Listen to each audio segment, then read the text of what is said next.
बिस्मिल्लाहिर्रहमानिर्रहीम। अस्सलाम वालेकुम। उम्मीद करता हूँ आप सब खैरियत से होंगे।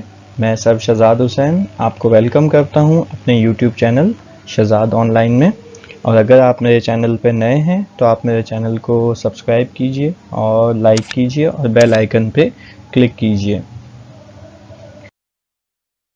हम अपने सीरीज़ को आगे बढ़ाते हैं। हम लोग एसेट के ऊपर बात कर रहे थे और प्रीवियस वीडियो में हमने फिक्स्ड एसेट के टेंजिबल पार्ट को हमने देखा था और आज हम इनटेंजिबल के ऊपर डिस्कस करेंगे। और अगर आपने नहीं देखा तो यहाँ ऊपर बेल आइकन पे आपको ऊपर यहाँ आई बटन पे आपको लिंक मिल जाएगा, आप देख सकते हैं। पहले प्रीवियस वीडियो देखें ताकि ये आप आगे हम इसको कंटिन्यू कर सकते हैं। तो हम एसेट को ही कंटिन्यू रख रहे हैं बेटा आज भी। इसमें आज हम बात करेंगे स्पेशली फिक्स्ड एसेट पे। जैसे कि हम ऑलरेडी आपको बता चुका हूँ फिक्स्ड एसेट के बारे में, जो क्या होते हैं, जो चीज़ हमारी है वो हमारा एसेट है। बट फिक्स्ड एसेट कौन से होते हैं? जो हमारे हैं बट जिसका बेनिफिट हमें मोर देन 1 ईयर मिले, यानी 1 साल से हमें ज़्यादा बेनिफिट मिले, वो हमारे लिए फिक्स्ड एसेट होते हैं। और फिक्स्ड एसेट को हमने 2 कैटेगरीज में रखा है। एक कहलाते हैं टेंजिबल एसेट, सेकंड कहलाते हैं इनटेंजिबल एसेट। तो टेंजिबल एसेट तो आप देख चुके हो और अगर नहीं देखा तो लिंक आपको डिस्क्रिप्शन में मिल जाएगा। आप ज़रूर इसको वॉच कीजिए पहले ताकि टेंजिबल एसेट क्लियर हो, ताकि और फिर हम तभी हम आगे चल सकें। और इस वीडियो में आज जो हम बात करेंगे वो हम बात करेंगे इनटेंजिबल एसेट्स के बारे में कि इनटेंजिबल एसेट क्या होते हैं। तो इनटेंजिबल एसेट्स में जो चीज़ें आती हैं हमारे पास वो ये भी, जिसमें सबसे पहले है गुडविल। तो ये भी बेटा इनटेंजिबल क्या होता है पहले तो वो बता दूं। इनटेंजिबल एसेट बोलते हैं उन चीज़ों को जिसको हम फिज़िकली तौर पे वो एग्जिस्ट ना करें या फिज़िकली तौर पे हम जिन्हें टच ना कर सकें, वो हमारे लिए इनटेंजिबल एसेट्स कहलाते हैं।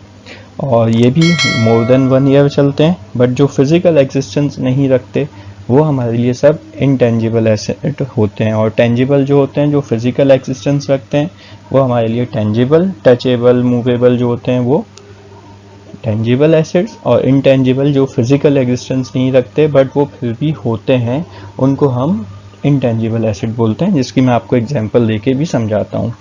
जैसे नंबर 1 हमारे पास आ रहा है गुडविल। पहले तो गुडविल बता देते हैं कि गुडविल क्या होती है। गुडविल मैं आपको एग्जाम्पल देता हूँ। एग्जाम्पल में आपको समझाता हूँ। मिसाल के तौर पे आप कोई बिज़नेस कर रहे हो, कोई भी आपका बिज़नेस है, आपने जो है बिज़नेस कर रहे हो और काफ़ी टाइम से आप बिज़नेस कर रहे हो, आप जो है अच्छी क्वालिटी प्रोवाइड करते हो, आपका एक जो है नाम है मार्केट में।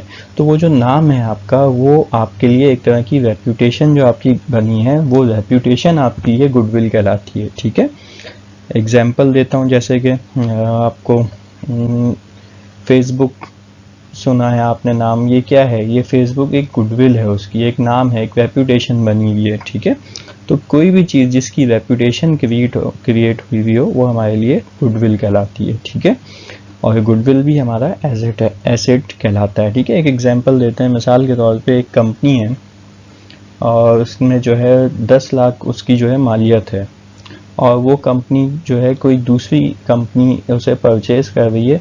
वो काफ़ी टाइम से एक कंपनी जो है वर्क कर रही थी, XYZ कोई भी कंपनी है, 10 लाख उसकी जो है वर्थ है, मिनिमम अमाउंट में आपको समझा रहा हूँ।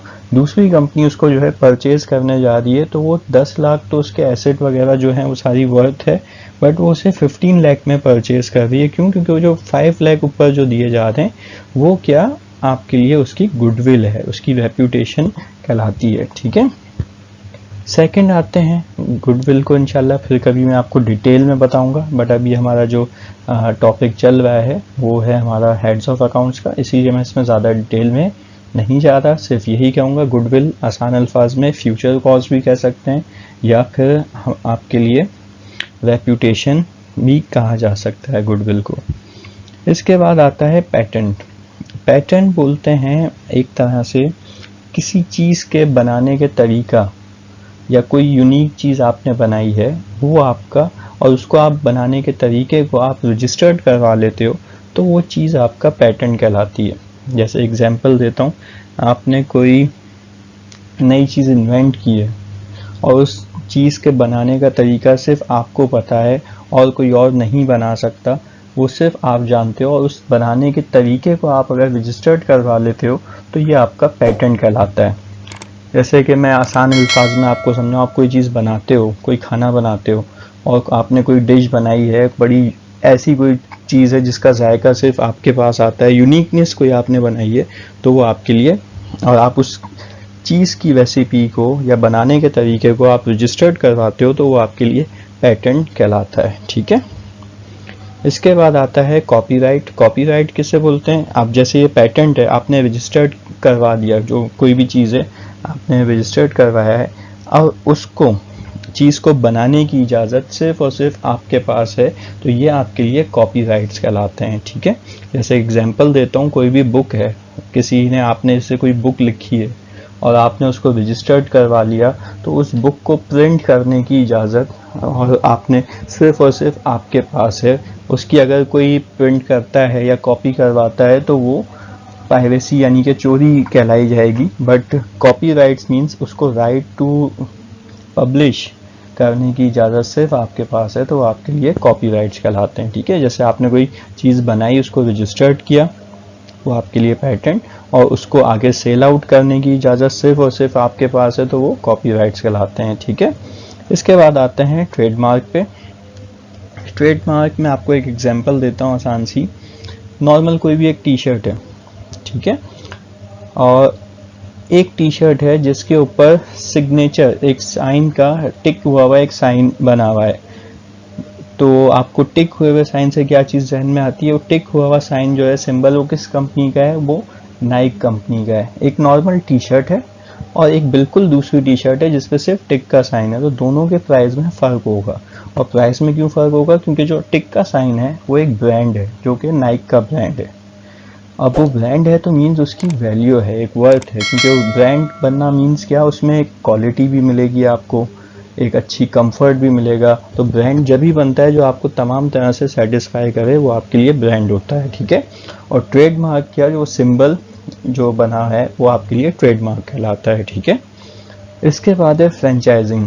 फ्रेंचाइज बोलते हैं, आप मेरे ख्याल से इसमें बड़े अच्छे से इसको समझोगे, ऑलरेडी आप जानते हो, इसमें मुझे इतनी ज़्यादा बताने की ज़रूरत नहीं पड़ेगी। जैसे कि KFC की आपने देखी होगी, KFC बेसिकली ओरिजिनेटेड का US की ओरिजिनेटेड है, बट इसकी दुनिया भर में क्या है, फ्रेंचाइजेस मौजूद हैं। ये फ्रेंचाइज क्या, आपकी यही वाली फ्रेंचाइज कहलाती है कि आप कोई रनिंग बिजनेस कहीं और से लेके काम कर रहे हो, किसी और से परचेज करके उसको कंटिन्यू कर रहे हो, तो वो आपके लिए फ्रेंचाइज कहलाता है। ठीक है, अगर बेटा कोई क्वेश्चन हो तो आप मुझसे कमेंट में पूछ सकते हैं। आज के लिए इतना ही रखते हैं, और अगर आप चाहें कि मैं किसी और टॉपिक पे वीडियो बनाऊं तो आप कमेंट में बता सकते हैं। अपना बहुत ख्याल रखिएगा। अल्लाह हाफिज़।